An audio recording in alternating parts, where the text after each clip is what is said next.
with his proposed move to Chelsea? Well, look, I think it's getting very, very close to being completed now. He's just finishing off his medical today. Once that is done and that is passed, then I think Chelsea will announce it pretty quickly. We told you last week that the deal was basically agreed. Lots of clubs have been interested in signing Liam Delap. He's got this £30 million release clause. He picked Chelsea. Chelsea are delighted about that because he was one of their top targets. And I think for a player of his age and experience in the Premier League and the goals he scored last season, £30 million is a very good price. But having said that, when Ipswich signed him last summer, they knew what they were getting into when they put that release clause in his contract. The reason Chelsea are doing this deal so quickly is because they're playing in the Club World Cup. And their first game is 2 weeks today, actually, in Atlanta against Los Angeles FC. So let's wait and see if Liam Delap is involved in that game. I think Chelsea want him at the Club World Cup. And even though he's supposed to be playing for England in the under-21 Euros, I think Chelsea can say, no, we don't have to release him for the under-21s, that tournament in Slovakia, where England will be defending their title, because the FIFA Club World Cup takes precedence. And that's why they can take him to the USA with them instead of him joining up with Lee Carsley's squad in Slovakia. Talk to me about another Englishman that Chelsea are after, Jamie Gittins from Borussia Dortmund. Well, look, we know Chelsea are going to sign another forward. They may sign another out-and-out striker as well, but they'll definitely sign a player who can play on the left-hand side of their forward line. We've told you they're interested in players like Alejandro Garnacho, Nico Williams, and also Jamie Gittins, a player they've been watching for a long time. Now, this morning, Mike Maguire and the Daily Telegraph reported that Chelsea has actually made a move for him and started talks with Borussia Dortmund. Sky Germany are telling us that there have been talks, but no official bid has been made. He's on a list of about 8 or 9 players Chelsea are looking at in that position. And if they were to make a move for him and sign him, it would make a lot of sense. He's 20 years old. He would fit into their wage structure.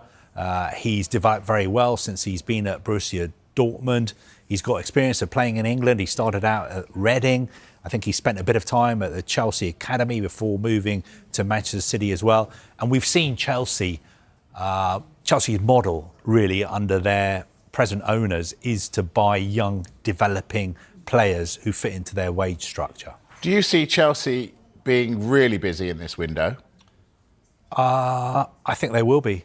Yep, we've been told that they will be busy. I think they will be busy before the Club World Cup, and they'll be busy when the real transfer window opens on June the 16th, and that, of course, runs all the way to September. I think there'll be a lot of players leaving Chelsea. There'll be a lot of players coming back who are out on loan. There'll be players who they've signed in the past couple of months who stayed at their clubs who will be coming back. So it will be very, very busy. I don't think there'll be an overhaul of the squad, but I think there is plenty of work to do with just making sure that Enzo Maresca has the squad that he needs next season, because Chelsea have to kick on. You know, next season, it's about winning a major trophy. It's about really challenging for the title. It's about getting back into the Champions League and having a very, very good season in that competition as well. They can't be finishing 4th and 5th and 6th and 7th for much longer. Do they kick on with Alejandro Garnacho amongst their ranks? I'm not sure if they're going to make another move for him at the moment. We know there's a strong possibility that he could leave Manchester United this summer. We also know for a fact that Chelsea were very interested in signing him last January. So I think it's a possibility. And obviously there's lines of communications open between the two clubs. The two clubs have very good relations at senior levels. They need to sort out the future of Jadon Sancho as well. So he is a player who has been a Chelsea target. I'm not sure I don't have any information at the moment that they've made a move for him before the Club World Cup starts. OK, so United seemingly have a decision to make on Garnacho, along with a host of other players. Now, the winger has cut a pretty unhappy figure in recent weeks, especially when he discovered he wasn't starting in the Europa League final in Bilbao. His overall season saw him play the same number of games as the season before, but score a goal fewer and record 2 fewer assists. And we know he ended the campaign out of the team and none too happy about it. Right, Dharmesh, there you are. Let's talk Bruno Fernandes. Is he going to be a Man United player come the start of next season? I think the next few days are really, really crucial because we know that Al Hilal are prepared to pay around £100 million to sign Bruno Fernandes. They're prepared to pay him around £700,000 a week to make him one of the most highest paid players in world football. It's our understanding that Bruno Fernandes still hasn't made a decision about whether he wants a new challenge and to leave Manchester United for Saudi Arabia. We understand that he's speaking with his family because not only is it going to be a big move for him, it's clearly going to be a huge move for his family as well. So I think these are really, really crucial days, Mike, with regard to the future of Bruno Fernandes. As far as Manchester United are concerned, they do not want to sell Bruno Fernandes. They haven't received a formal offer as yet.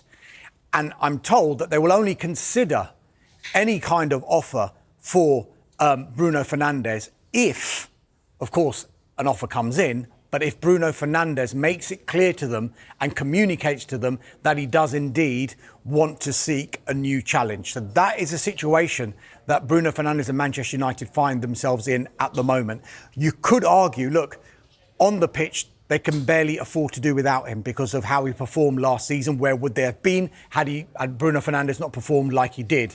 But then off the pitch, you kind of have to ask yourself the question, can they afford not to accept a bid that is worth around £100 million for someone who's going to be 31 in September? He's got 2 years left on his contract at Manchester United. He signed it quite recently. It runs until 2027.